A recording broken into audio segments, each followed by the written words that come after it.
आधी रोटी की पूरी कहानी।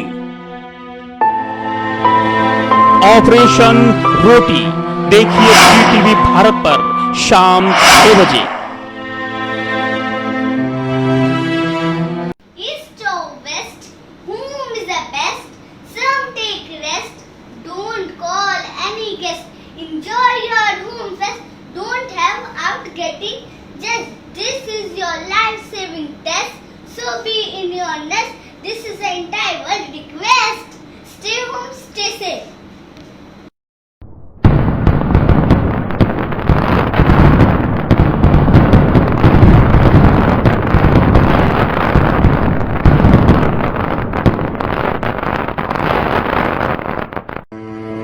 गरीबों को मिल रहा चावल और आटा, कितना सच है ये सरकारी डाटा। पेट नहीं रजिस्टर भरता है।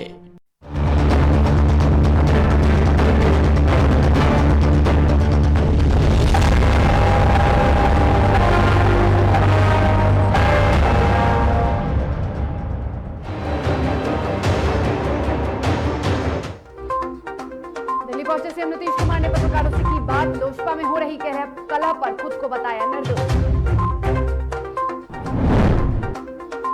बिहार में पारस और चिराग प्रकरण पर शुरू हुआ पोस्टर वार। चिराग समर्थकों ने सीएम नीतीश पर साधा निशाना।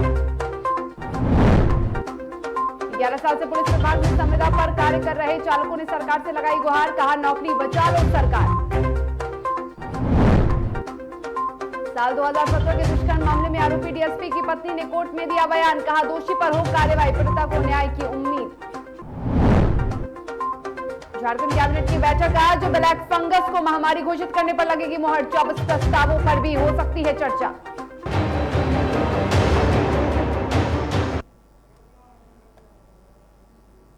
नमस्कार, आप देख रहे हैं डीटीवी भारत। आपके साथ मैं हूं शर्मिला चौहान। खबरों की शुरुआत करेंगे और सबसे पहले बात करेंगे बिहार में राजनीतिक गलियारे की। जी हां, बिहार में पारस और चिराग प्रकरण पर अब नई अंगराई ले रही है। बिहार की राजधानी पटना में चिराग गुट के लोगों ने पोस्टरबाजी शुरू कर दी है।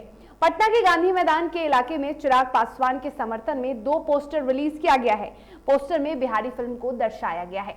पहले पोस्टर में नीतीश कुमार को निर्देशक बताया गया है, जहां सांसद ललन सिंह को मुखबिर बताया गया है तो सूरजभान सिंह को विलेन बताया गया है। वहीं पशुपति कुमार पारस को मोहरा बताया गया है। बता दें कि वहीं दूसरे पोस्टर में चिराग पासवान को बाबा अंबेडकर का बेटा बताया गया है।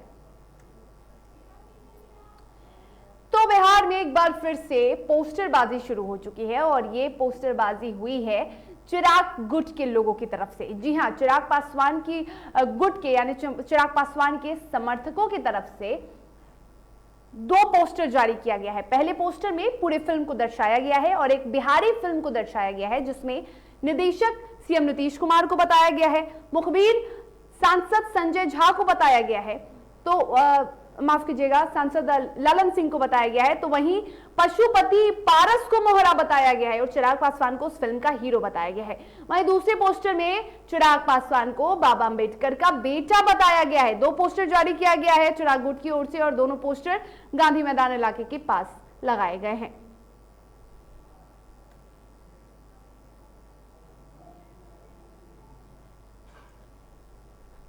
तो चिराग गुट ने 2 पोस्टर जारी किया है और एक में चिराग पासवान को हीरो बताया गया है तो दूसरे पोस्टर में चिराग पासवान को बाबा अंबेडकर का बेटा बताया गया है। जी हां, बिहार की राजधानी पटना में चिराग गुट के लोगों ने पोस्टरबाजी शुरू कर दी है और पटना के गांधी मैदान के इलाके में चिराग पासवान के समर्थन में 2 पोस्टर रिलीज किया गया है। पोस्टर में बिहारी फिल्म को दर्शाया गया है और पहले पोस्टर में नीतीश कुमार को निर्देशक बताया गया है, जहां सांसद ललन सिंह को मुखबिर तो सूरजभान सिंह को विलेन और पशुपति पारस को मोहरा बताया गया है। फिल्म में हीरो तो चिराग जी हैं और विलन जो है सूरजभान सिंह को मैंने बताया है और जो निर्देशक हैं नीतीश कुमार जी हैं। रणनीति पूरा का पूरा विलन जो लोग बना रहे हैं वो पशुपति पारस जी को बना रहे हैं। एक पारिवारिक झगड़ा हो सकता है, मैं मान सकता हूं, मगर इस फिल्म का जो लोजपा तुड़ी है, जो बिहारी फिल्म नाम मैंने दिया है, इसका पूरा पटकथा सीएम आवास में लिखा गया है और इसके डायरेक्टर नीतीश कुमार जी हैं और मुखबिर का काम ललन सिंह ने किया। और जेडीयू प्रवक्ता अभिषेक झा ने विपक्ष पर हमला बोला है। उन्होंने कहा कि कुछ नेता ऐसे हैं जो बार बार अपना राजनीति चमकाने के लिए अनर्गल बयानबाजी करते हैं। बता दें कि मुख्यमंत्री दिल्ली दौरे पर हैं और उसको लेकर विपक्ष लगातार मुख्यमंत्री पर हमलावर नजर आ रहा है। नीतीश कुमार जी अपनी कार्यशैली और राजनीतिक सूचिता के दम पर बिहार के सबसे लोकप्रिय जननेता है। उन्होंने जब भी जिस भी गठबंधन का प्रतिनिधित्व किया है, बिहार की जनता ने उसी गठबंधन को आशीर्वाद दिया है और आदरणीय नीतीश कुमार जी को बिहार का मुख्यमंत्री बनाया है। लेकिन कुछ पार्टियां और कुछ नेता समय समय पर अनर्गल बयानबाजी करते रहते हैं, सिर्फ अपनी राजनीतिक छवि चमकाने के लिए। लेकिन बिहार की जनता ही उन्हें समय समय पर चुनाव में सबक सिखाती आई है। हाल के दिनों में भी एक पार्टी ने नकारात्मक राजनीति चुनाव में की थी और बिहार की जनता ने उनका राजनीतिक अस्तित्व ही समाप्त कर दिया। आदरणीय नीतीश कुमार जी की विचारधारा रही है अपने सहयोगी दलों के साथ साथ विरोधियों का भी सम्मान करना। और पिछले 11 साल से पुलिस विभाग में संविदा कार्य पर रहे चालकों ने डिप्टी सीएम और मुख्यमंत्री नीतीश कुमार से अपनी नौकरी बचाने की गुहार लगाई है। पुलिस विभाग में नियमित रूप से चालकों की बहाली की जा रही है और संविदा वालों को हटाया जा रहा है। संविदा चालकों का कहना है कि 2010 में इनकी बहाली तमाम मानकों के साथ संविदा पर हुई थी। संविदा चालकों ने सरकार से गुहार लगाई है और अपनी नौकरी बचाने की मांग की है, जिससे कि उनके परिवार वालों का भरण पोषण हो सके। इसकी नियुक्ति 1/2010 विज्ञापन के तहत नियुक्ति किया गया था। हर प्रक्रिया उसमें शारीरिक योग्यता, दक्षता परीक्षा, ड्राइविंग टेस्ट, मेडिकल, जो भी प्रक्रिया होता है वो अभी नियमित नियुक्ति चालकों से टाइट हम लोगों का हुआ था। और जो मुख्यालय से जो लेटर जारी किया गया है, जिसमें ये जिक्र किया गया है कि कंडिका 9 इकरारनामा में हम लोग इकरार किए थे, तो वो उस बात को हम मिथ्या साबित करते हैं, क्योंकि वो इकरारनामा जो था केवल हम लोग 11 महीने के लिए किए थे, ना कि 11 साल के लिए किए। और लोजपा में फूट के बाद नवादा में सांसद चंदन सिंह अचानक जिले के सदर अस्पताल का निरीक्षण करने पहुंचे, जहां उन्होंने न सिर्फ अस्पताल की व्यवस्था का जायजा लिया, बल्कि यहां भर्ती मरीजों से भी उन्होंने मुलाकात की। और इस दौरान कोरोना काल के दौरान जिले के स्वास्थ्य व्यवस्था को लेकर अधिकारियों को जमकर खरी खोटी सुनाई।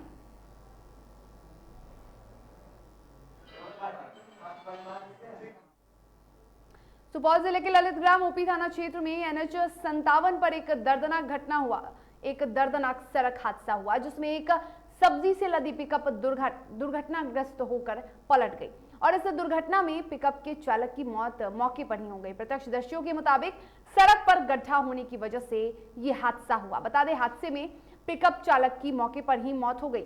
वहीं दुर्घटना में उप चालक गंभीर रूप से घायल है। घटना की सूचना पर स्थानीय पुलिस मौके पर पहुंचकर जांच में जुटी।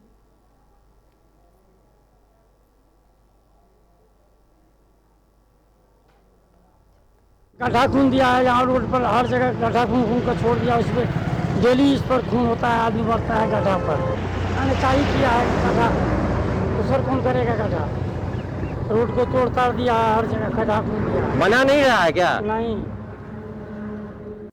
और पटना सिटी के अगम कुआं थाना क्षेत्र के कुमरार स्थित पंचशील स्कूल के पास उस वक्त अफरा तफरी का माहौल हो गया जब दर्जनों की संख्या में पुलिस बल अतिक्रमण हटाने पहुंचे। गौरतलब है कि कुमरार में बिहार विद्यालय परीक्षा समिति का भवन इस परिसर में बनाया जा रहा है और इस परिसर में सभी जमीन को अतिक्रमण मुक्त कर दिया गया है, लेकिन एक प्लॉट जिसका नंबर 2215 है वो विवादास्पद बताया जा रहा है। बता दें कि 2215 प्लॉट के मालिक सुरेश महतो का कहना है कि 40 वर्षों से वे इस जमीन पर रह रहे हैं और इसके बावजूद पटना अंचलाधिकारी और कई अधिकारी ये कहते हैं कि ये अवैध है। प्लॉट मेरा है, इस पर टाइटल सूट चल रहा है 67-95 में और इस पर 9996 से स्टे भी लगा हुआ है। और फिर ये लोग जबरदस्ती ये लोग धांधली किया जा रहा है। फिर ये लोग स्टे को नहीं माना, अगला 9996 को, उसके बाद फिर हम लोग किसके द्वारा लगाया गया था? मेरे द्वारा, प्लेंटिव के द्वारा लगाया गया था। High court direction, high court के एथी पर स्टे हुआ, निर्देश पर हुआ था। रुकेंगे एक छोटे से ब्रेक के लिए। खबरों का सिलसिला लगातार जारी है।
गरीबों को मिल रहा चावल और आटा,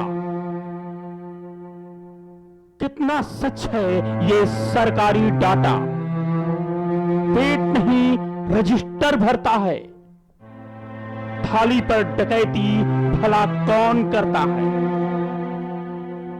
राशन डीलर की मनमानी, आधी रोटी की पूरी कहानी।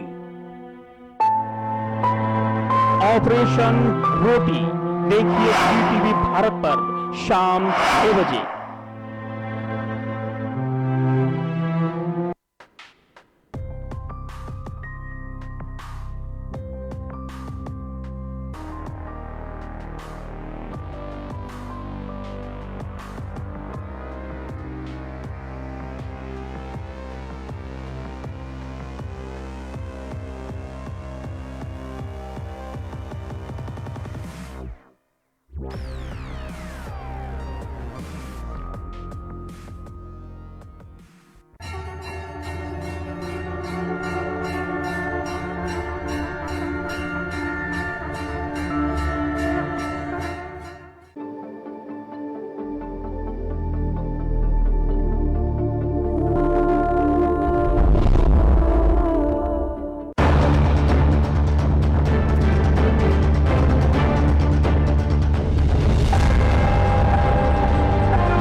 और ब्रेक के बाद एक बार फिर से आप सभी का स्वागत है। खबरों में आगे बढ़ेंगे, बात करेंगे भागलपुर की, जहां पुलिस जिला के सबौर थाना क्षेत्र के शंकरपुर गांव के पास अपराधियों ने लूटपाट के दौरान पिकअप ट्रक चालक की गोली मारकर हत्या कर दी। बताते चले, जिस वक्त घटना हुई उस वक्त अंधेरा था, वहीं एनएच पर आवागमन भी काफी कम था। गोली मारने के बाद अपराधी लूटपाट कर वहां से फरार हो गए। और इधर ग्रामीणों का यह आरोप है कि घटना के तुरंत बाद उसकी सूचना सबौर पुलिस को दी गई। वहीं घटना के 1 घंटे बाद तक घायल वहीं तड़पता रहा और पुलिस 2 घंटे बाद जब मौके पर पहुंची तब तक चालक की मौत हो चुकी थी। पीछे अचानक कोई बदमाशी या गुंडा चोरी गोली मार दिया उसको, लेकिन वो बच रहा था। प्रशासन न जाने के कारण मेरा बेटा 4 घंटा 5 घंटा बचा, लेकिन प्रशासन उस वक्त जाता था मेरा बेटा बच जाता। आपको इसकी सूचना कैसे मिली थी? हमको सूचना गाड़ी के मालिक दिया। मतलब ड्राइवर का फोन किया, दूसरे ड्राइवर का, कि आपका गाड़ी का भैया ड्राइवर का गोली मार करके मतलब 0 माइल से 7 किलोमीटर अंदर, कौन सा गांव था जी? शंकरपुर। वहाँ के ड्राइवर गाड़ी जाम लगा था, तो ही ड्राइवर हमारा गाड़ी में नंबर लिखा था, तो ही नंबर देख करके हमारे ऊपर कॉल किया। गया में इन दिनों चोरों ने पुलिस की नाक में दम कर रखा है। चोरों के आतंक से जहां एक और व्यवसायी से लेकर आम जनता परेशान है, वहीं पुलिस लाख कोशिश कर ले, लेकिन इसके बाद भी चोरी की घटनाओं पर अंकुश नहीं लग पा रहा है। ताजा मामला कोतवाली थाना क्षेत्र के गुरुद्वारा माहुड़ी मंडल के पास का है, जहां गोदाम से ताला तोड़कर मधुसूदन दूध पाउडर को चोरों ने अपना निशाना बनाया। चोरों ने लगभग 18 लाख रुपए के 250 बोरे मधुसूदन दूध पाउडर की चोरी की। फिलहाल पुलिस घटनास्थल पर पहुंचकर मामले की जांच कर रही है। रात में जब ताला तोड़ के माल ले गया। किस चीज का था गोदाम में? किस चीज का? मधुसूदन दूध था सर इसमें। मधुसूदन दूध का कितना पैकेट आपके हिसाब से? लगभग 800 के आसपास है। दरभंगा जिले के घनश्यामपुर थाना क्षेत्र के गांव में नाबालिग छात्रा के साथ घर में घुसकर हथियार के बल पर बलात्कार कर अश्लील वीडियो बनाने का वायरल मामला सामने आया है। और इस मामले में पीड़ित ने एसडीपीओ से मिलकर न्याय की गुहार लगाने की बात कही है और आवेदन दिया है। बता दें कि 6 महीने पहले कीरतपुर प्रखंड के नीमा गांव के 20 वर्षीय राजेश यादव ने उसके साथ दुष्कर्म की वारदात को अंजाम दिया। फिलहाल पुलिस मामले की जांच कर रही है।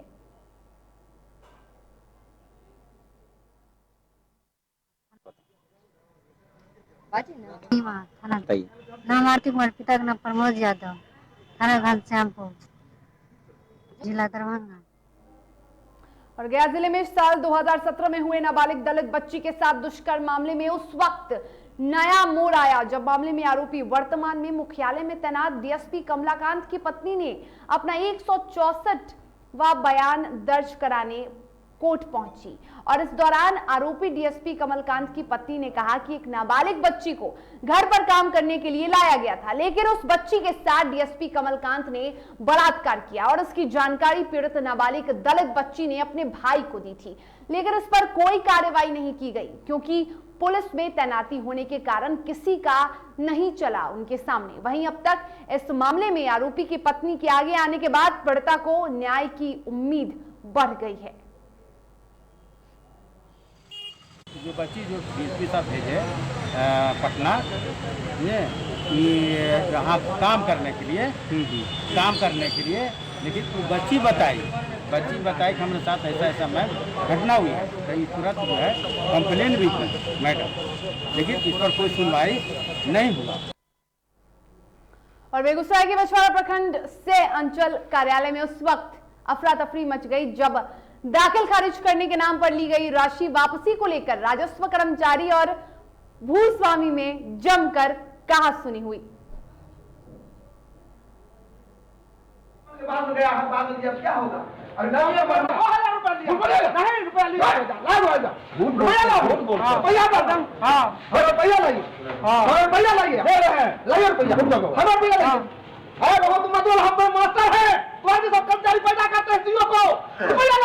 हमसे ही कर्मचारी प्रकाश पासवान 2000 रुपया मांगा, तब हम दाखिल खारिज करेंगे। हमने कहा मैं गरीब हूँ, मेरे पास पैसा नहीं है, 1000 रुपया दिए हैं इस हरामी को, और आज 3 महीना से हम। औरंगाबाद सदर अस्पताल में महिला वार्ड के पास इलाज कराने आई एक महिला के पैसे को गायब करने का मामला सामने आया है और इस मामले में महिला ने अस्पताल की ही एक महिला कर्मी पर पर्स से 10,000 रुपए गायब करने का आरोप लगाया है। महिला के पर्स से पैसे गायब होने की सूचना पर अस्पताल में अफरा तफरी मच गई और अस्पताल में आए अन्य मरीज भी इस बात को लेकर हंगामा करने लगे।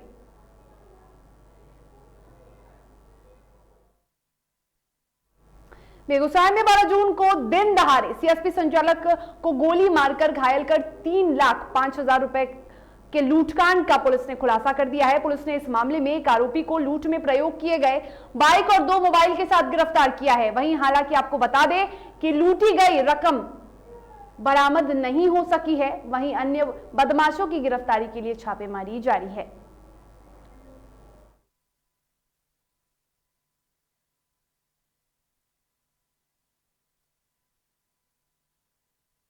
दिनांक 8/6/21 को एक सीएसपी संचालक संजीत कुमार राय को अपराध कर्मियों के द्वारा गोली मारी गई थी और उससे 3,05,000 रुपये लूट की घटना खारिज की गई थी।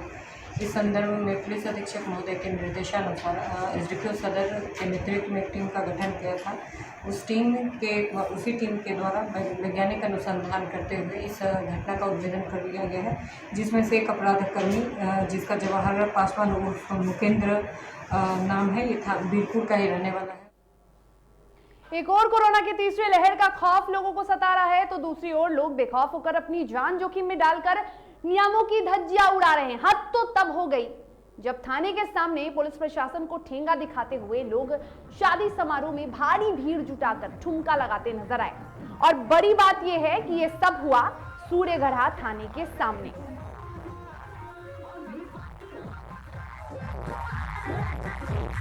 देखिए, एक तरफ कोरोना का तीसरी लहर का खौफ है तो दूसरी ओर ये देखिए गाइडलाइन का जमकर पालन हो रहा है। कोरोना गाइडलाइन की नियमों की जो धज्जियां उड़ रही है ना, मास्क का प्रयोग किया गया है और सोशल डिस्टेंसिंग का तो खैर बात ही छोड़ दीजिए। और यहाँ पर बड़ा सवाल ये है और बड़ी बात ये है कि ये सब हुआ है सूर्यगढ़ा थाने के सामने और पुलिस को इसकी जरा भी भनक नहीं लगी।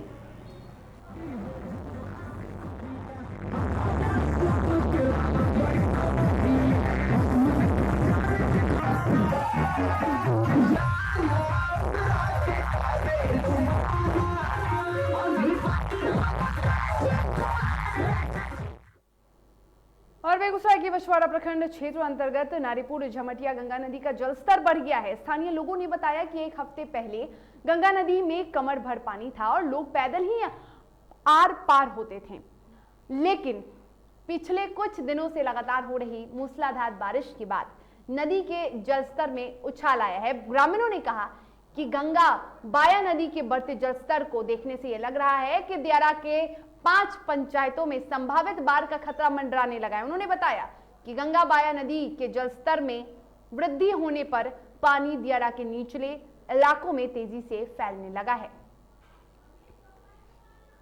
और बेगूसराय की तस्वीर देखिए, जब गंगा नदी के जलस्तर में भारी बढ़ोतरी हुई थी। एक समय था जब गंगा नदी का जो जलस्तर है वो बढ़ा नहीं था। गंगा नदी का जो पानी है वो पैर भर था और लोग आराम से आवाजाही करते थे।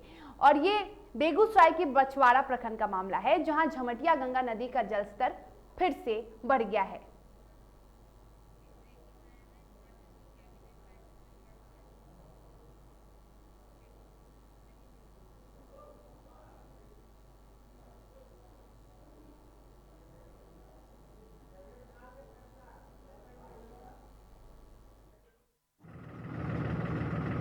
रोज पानी 1 से 2 हाथ रोज भरता है। और क्या कहते हैं इतना अगर श्रद्धालु आते हैं उनको समझाते हैं नहाना कितना है, 1 सीढ़ी या 2 सीढ़ी, उनको सब कुछ बताते हैं। इसके लिए यही करना चाहेंगे कि कम पानी में नहावे, 1 से 2 सीढ़ी पर घेरा दिया हुआ है, घेरा से अंदर नहावे, अंदर नहीं जाए। रोज बोकारो में आजसू पार्टी के 35वें स्थापना दिवस के मौके पर संकल्प दिवस के रूप में इसे मनाया गया और इस दौरान रक्तदान शिविर का आयोजन भी किया गया और इसके साथ ही इस मौके पर वृक्षारोपण का आयोजन भी किया गया। इस दौरान मौके पर गोमिया विधायक डॉक्टर लंबोदर महतो और पार्टी के कार्यकर्ताओं ने वृक्षारोपण कर रक्तदान किया। तो आजसू ने आज आपको बता दें कि 35वां स्थापना दिवस मनाया है और बोकारो में इसको लेकर विधायक लंबोदर महतो और अन्य नेताओं ने इस अवसर पर रक्तदान शिविर का आयोजन किया, उसे संकल्प दिवस के रूप में मनाया और इसके साथ ही वृक्षारोपण भी किया गया। पार्टी के स्थापना दिवस जिसे पूरे राज्य में आजसू पार्टी संकल्प दिवस के रूप में मना रही है। इस अवसर पर गोमिया विधानसभा क्षेत्र में भी विभिन्न जगह पर वृक्षारोपण और MCH पेटवार में रक्तदान शिविर का आयोजन किया गया। पार्टी के समर्पित और निष्ठावान कार्यकर्ता आज रक्तदान करके पार्टी के प्रति अपना निष्ठा का प्रदर्शन किया। और देवघर में उपायुक्त सह जिला दंडाधिकारी मंजूनाथ भजंत्री द्वारा पुराने सदर अस्पताल और नए सदर अस्पताल का निरीक्षण किया गया और इस दौरान उपायुक्त ने संभावित कोरोना महामारी की तीसरी लहर से बचाव और रोकथाम को लेकर पूरे हो चुके कार्यों के साथ चल रही तैयारियों का जायजा लिया। मौके पर उपायुक्त ने अधिकारियों को कई अहम दिशा निर्देश भी दिए।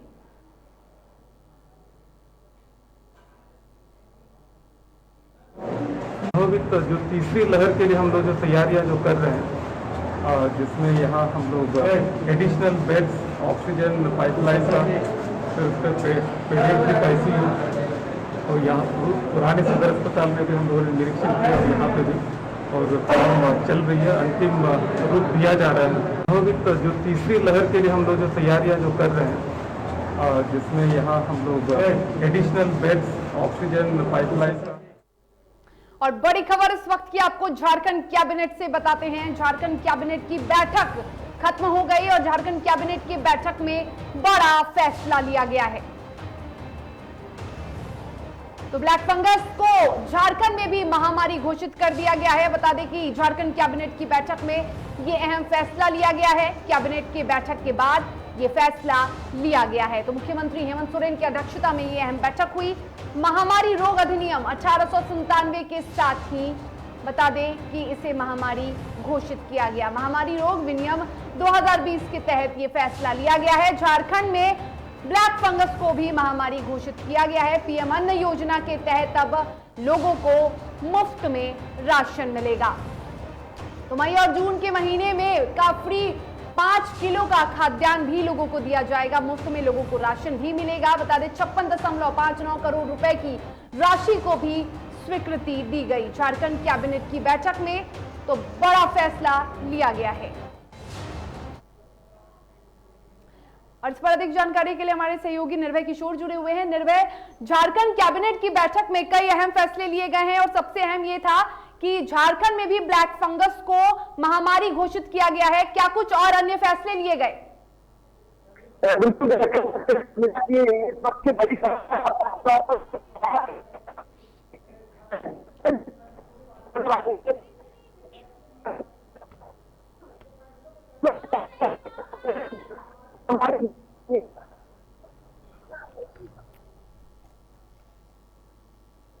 संपर्क नहीं हो पा रहा है निर्भय, लेकिन हम आपको बता दें कि झारखंड कैबिनेट की बैठक में अहम फैसले, निर्भय किशोर हमारे साथ जुड़े हुए हैं, हमारे सहयोगी। और निर्भय, झारखंड की कैबिनेट की बैठक में कई अहम फैसले लिए गए हैं और ऐसे में ब्लैक फंगस को महामारी घोषित किया गया है। क्या कुछ और अहम फैसले लिए गए हैं बैठक में?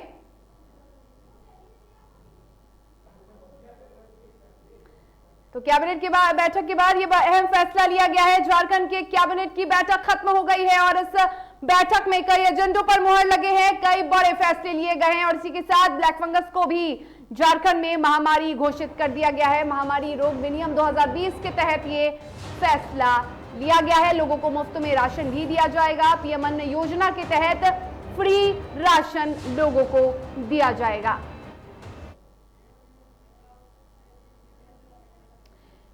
और इस पर अधिक जानकारी के लिए हमारे सहयोगी एक बार फिर से निर्भय किशोर हमारे साथ जुड़े हुए हैं। निर्भय, कई अहम फैसले कैबिनेट की बैठक में लिए गए हैं और सबसे अहम बात यह है कि ब्लैक फंगस को झारखंड में भी महामारी घोषित कर दिया गया है। क्या कुछ अन्य फैसले लिए गए हैं? बिल्कुल, आपको बता दूं शर्मिला कि जिस तरीके से कैबिनेट बैठक हुई है, उस कैबिनेट बैठक में कई सारे ऐसे मुद्दे थे जिस पर चर्चा की बात की जा रही थी, जिसमें सबसे बड़ी बात थी वो थी आखिर में क्या ब्लैक फंगस है, इसको लेकर के सरकार क्या कुछ सोच रही है, क्योंकि जिस तरीके से ब्लैक फंगस खतरा बढ़ता जा रहा है और सरकार ने फैसला दिया है कि ब्लैक फंगस को भी महामारी घोषित कर दिया जाए और बजाते इसके लिए पहले से ये कयास लगाया गया है और आखिरकार उस पर मुहर लगी गया। तब कोरोना संक्रमण के दौरान में जिस तरीके से स्थिति रही है, खासकर गरीबों की स्थिति लेकर के बड़ा फैसला लिया गया, जिसमें से मई और जून महीने तक के लिए 505 केजी राशन जो है झारखंड सरकार ने साफ तौर पर गरीबों को देने का फैसला किया। बजाते इसके लिए जो राशि खर्च होंगी, चाहे वो आय व्यय में हो या फिर परिवहन के लिए जिस तरीके भी खर्च हो, उसके लिए भी सरकार ने और जो कैबिनेट बैठक थी उस कैबिनेट बैठक में अनुमति दी थी। एक और सबसे बड़ी जो बात थी, दरअसल जमीनों का जो सर्वे होना है, उन सर्वे के लिए भी जो बैठक हुई उस बैठक में फैसला लिया गया कि उसके बाद जमीनों को सर्वे करा रही है और इस सर्वे को लेकर साफ तौर पर कैबिनेट ने अनुमति दे दी है, यानी कि अब जो सर्वे हो रहे हैं वो झारखंड में भी हो जाएंगे। साथ साथ एक और बड़े फैसले के आपको जिक्र कर दूं, एक और बड़े फैसले यानी कि 22 मार्च 2022 में भी स्वास्थ्य कर्मी है